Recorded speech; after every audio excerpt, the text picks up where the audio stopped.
to No Movies in Hell. I'm Chris Geiger. I'm LaClaw Scott, and today we are reviewing Wednesday, the Netflix original, series. It sounds like there's going to be another season. Yes. Tim Burton was involved in this season. I don't know if they signed him for season 2. I think so. I think he's like producing, directing a majority of the episodes, or directing a majority of the episodes, producing the series. Nice. So it's nice to have that Tim Burton flavor, right? Mm-hmm. Like that's really kind of, when I saw the trailer for it, I was like, oh, I don't know if I'll watch that. But then when I saw that Tim Burton was on deck for it, I thought, oh, okay, put it on the list. Yeah. So what are your initial thoughts?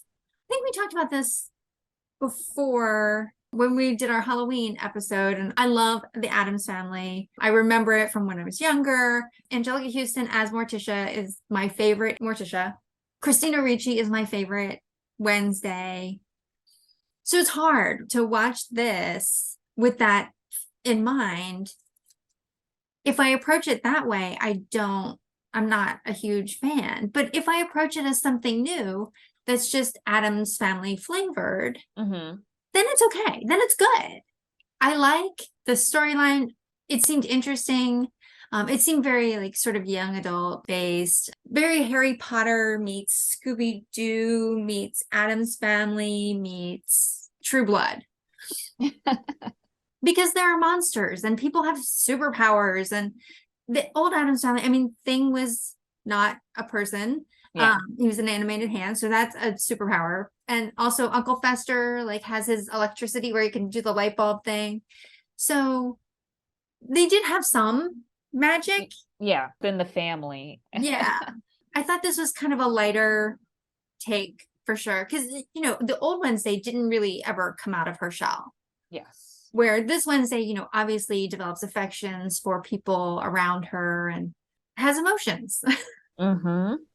Like Teenage Wednesday. I thought this was great. It's interesting because I didn't know where it was going to go. And when they did the cast announcement, especially with Luis Guzman as Gomez, I was just like, oh, okay. Catherine Zeta-Jones as Morticia, which was interesting. But then it was centered around Wednesday, and I wasn't sure what they were going to do with that. After, I think, during the Thanksgiving holiday, I just watched like the first 2 episodes. I was instantly hooked. I was just like, oh, this is great. And it's Jenna Ortega, and she's been in a ton of horror films or like things that we've seen. One thing I didn't know was like she's a Disney like kid actor. Oh. She's in Once Upon a Time in Hollywood. She's in Scream 5. She's in X, in a number of different things. And now she's like in this title character. What I really liked was Netflix is really great with analyzing their data and figuring out what people like. And a couple years ago, it was Sabrina the Teenage Witch, which had a number of different seasons on Netflix that I still kind of rewatch. And it brought those elements of like the YA, the supernatural, the mystery, like cracking the case and figuring out who did what and why this is happening in this town. And all of those elements were brought over to this project, which I thought was great. I think having, Tim Burton and probably his budget because it seemed like a lot of these characters get to develop in a way physically and also like in their stories. We're able to support that. There were a couple of things that were like off with regard to like the town, like the town and like the town's people and kind of their, I don't know if it was willful ignorance or kind of like their blind spot when it comes to having a school for almost the supernatural and the dealings with that, almost like colonialism. So like to have the Black or African American kid, his dad be like mayor or president of like Pilgrim Town was just odd. I was like, okay, I don't know about that. But the story developing and all the way to the last episode and the reveal, really great job. Really, really great job. Yeah, and I think when you introduce those supernatural elements, you can go in so many different directions because you've already bought in a high level of disbelief. Oh, well, if you believe that we have sirens, first of all, why are the sirens not like, don't they need more water? Like, yes. Like, perpetually in water. right. I don't know. That seems like they should sleep in tanks or something should have happened there. Yeah. I never understood what's the main character, the main boy's name? The, Uh oh man, not the Taylor or the other one. Tyler, the guy in the coffee shop, or the guy who like Not Tyler, the she other one. frames to put away. Yes. Like, what is his superpower? I never understood. Was he part of the wolf pack? Because at one point you see him hanging out with them, but you No, don't. he's not. I don't know what his superpower is. Maybe it's season 2. Like, just know that he's a great painter and that, he's at that school because his dad is some prominent person that he needs to shape up. And so you go to Nevermore. It's like a correctional facility slash like regular private school that has like kids are able to do cool things, which is fine. But like, I'm not quite sure what that guy's superpower is. Okay, good. I thought maybe I missed it. It's like, should I watch it all again? I'm not watching it all again just to figure out what his I superpower. watched it twice. And how does Bianca afford to be there? Oh, that was caught on my second watch. She Okay. basically, because she's a siren, she was able to put like the administration under a spell. Oh, okay. Because I thought maybe because like she was so talented, she got like a scholarship or whatever. Because she is like the best of everything, right? Like Yeah, she yeah. is the best fencer, she's the best whatever. I thought maybe Yeah, she it got a was scholarship, but that was the reveal that basically like, one of those things of the assumption that because she's a siren, she can get what she wants because of her power. And this was, the edge, not the edge case, but actually like fell into kind of that the trope of getting what you want because you're a siren. I love the use of the actress who played Brienne of Tarth as Yes. the headmistress. I love that because she's already so much bigger than everyone else in the school. So the kids do actually look kid sized standing next to her. And she's so great in it. She's Yes. excellent. Very sad that she won't be back in the second season, but really her storyline was very strange. She kept a lot of the kids in the dark, and like Wednesday when she had all these questions and things and like ripping up a page from the yearbook. Like, who would do that? Wouldn't you just ask somebody else who, if they have like a yearbook from whatever 1990, if they could like look at it to see that she's in there? It was just really strange, that type of interaction. And also I felt like it was strange that Wednesday like demanded all these things from adults. No, you're not supposed to do that as a kid. Like, you can really get in trouble. Right, right. She gets put in the best room Yes. in the whole place. Like it has the beautiful stained glass. Like, Yeah. do you get that room just when you show up late in the semester? Like, I feel like that would be assigned to someone already. Let's go to the slides. Yeah. Her roommate, why wouldn't she try to just retain that room and have Wednesday like leave? Because it's such a great room. And if she's so like mad or dissatisfied. Yeah. Yeah, no, there were many things that didn't that were like okay. But you know what? If I believe that there are sirens and werewolves here, I'll believe that that's okay too. Or shapeshifters. Again, to your point about disbelief, when the reveal was the shapeshifter, I was just like, who else in that school is one as well? Well, literally could be anyone. It reminded me of that episode of True Blood where you find out that Sam can shift into a dog. Oh. And he does it. Oh, have you not watched? No, it's all good. I've never seen True Blood. I'm probably not going to. It's early in season 1. Okay. So like, that what's his name is a vampire, but then you find out that there are other people in that small Louisiana town who have other powers. And you find out that the bartender she works for is a shapeshifter. He turns into a dog. Mm. And so when that happened, I was just like, no, I'm done with this show. You're like, anything is possible, quite literally. Right. Because when you take all the rules off the table, then how do you can't follow anything to any sort of like conclusion, because half the fun of watching something is like trying to guess what's going to happen next. Yep. If you just can't, then I'm done.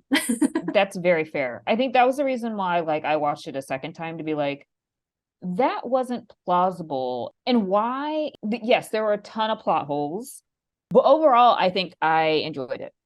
Acting, we both gave it a 2. Yeah. Cinematography, you gave it a 3, I gave it a 2. Yeah, I like the way that some of these things were shot, especially the shadows and things when they were in like the old house that they were trying to like figure out who was the potential ancestor linkage. A lot of the transformation, which kind of links to special effects of the character into the beast, and it wasn't a werewolf, but it was some type of beast monster thingy, was great. It was very Tim Burton. The face kind of reminded me of Beetlejuice, bulgy eyes and like the fangy teeth.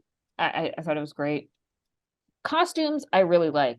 So one thing that was fascinating, I think I saw this on social media somewhere. A lot of Wednesday's everyday school attire was from like Zara and H&M and like, things that people could just buy. But and the wardrobe stylist probably went out and was like, oh, just like black and white checker things. So I thought that was actually really cool. Yeah, you could just there were many things that she wore that I was like, oh, I'd wear that. Yeah, the dress to the like party was really I thought it was amazing. Yeah, agree. And also like just her blazer, her school blazer, like I would wear that. Yeah. And I also felt like the costumes really matched the characters very well. The kid who had the snakes for hair and him wanting to cover it up. There were reasons why he didn't want to say so.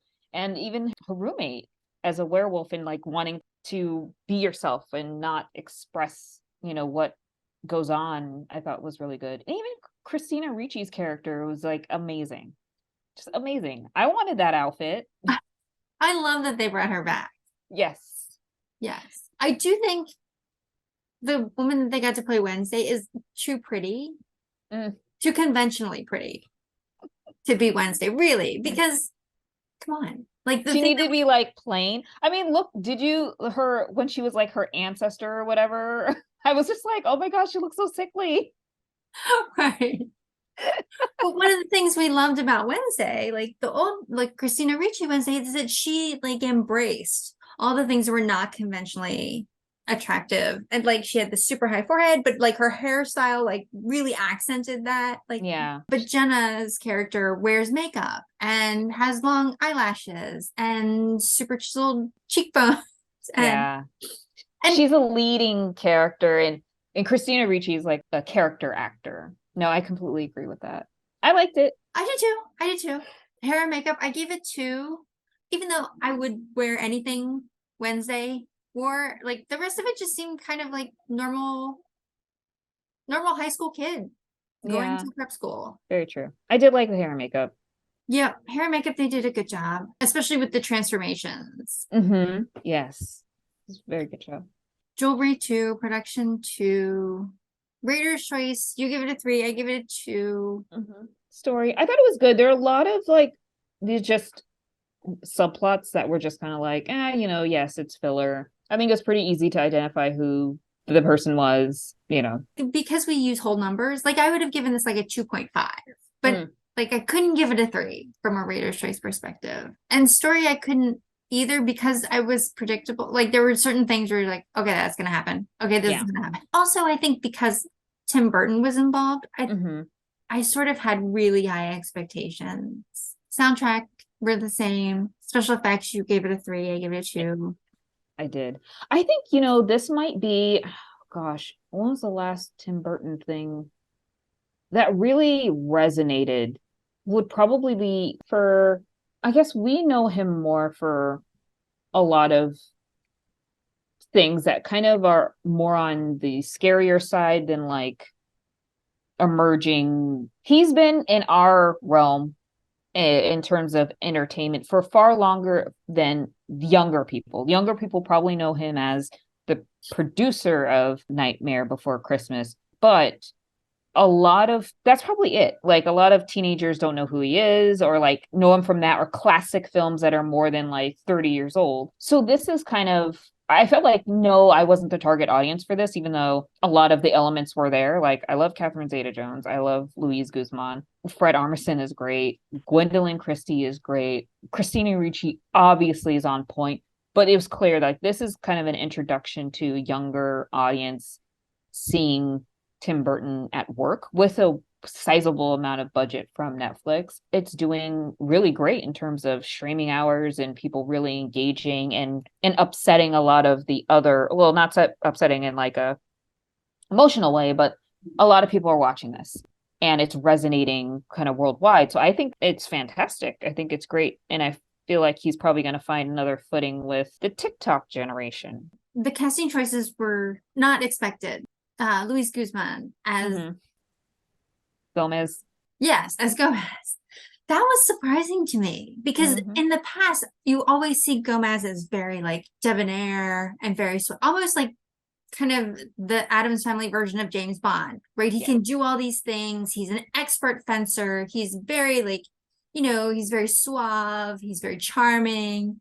Where I felt like this character was not portrayed in that same way, where he was kind of just like, well, my wife does, she takes care of everything, and I'm just a supporting character to her. Where I feel like in the past, Gomez has always been his own person, and he, Morticia's always been a very strong character as well, but they complement each other more than one being so much more dominant than the other. I completely agree. And even like, I think that the original or the comic book was the likeness of Gomez was very similar to Luis Guzman. However, for the cartoon, the animated one, they use Oscar Isaac. So just his voice.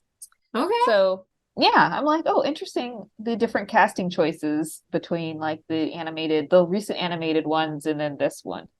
Again, like he's not a central character. I think he shows up in like 2 episodes, but I thought that it was just very interesting and curious to see how this goes because I feel like maybe it's one more season, but for the most part, all these kids now that are in this season 1 already have things lined up for like film and television. So it might just be, 2 seasons. That's kind of like the downside of things getting big, almost like Stranger Things, right? Like the hook was Winona Ryder. She's barely in it. The kids are like the central characters, and then they're, growing into television and film stars. So it's, we're going 2 years until the next Stranger Things, like 2024 for the last season. Like, this is ridiculous. Right. And I have a hard time seeing those kids in other things.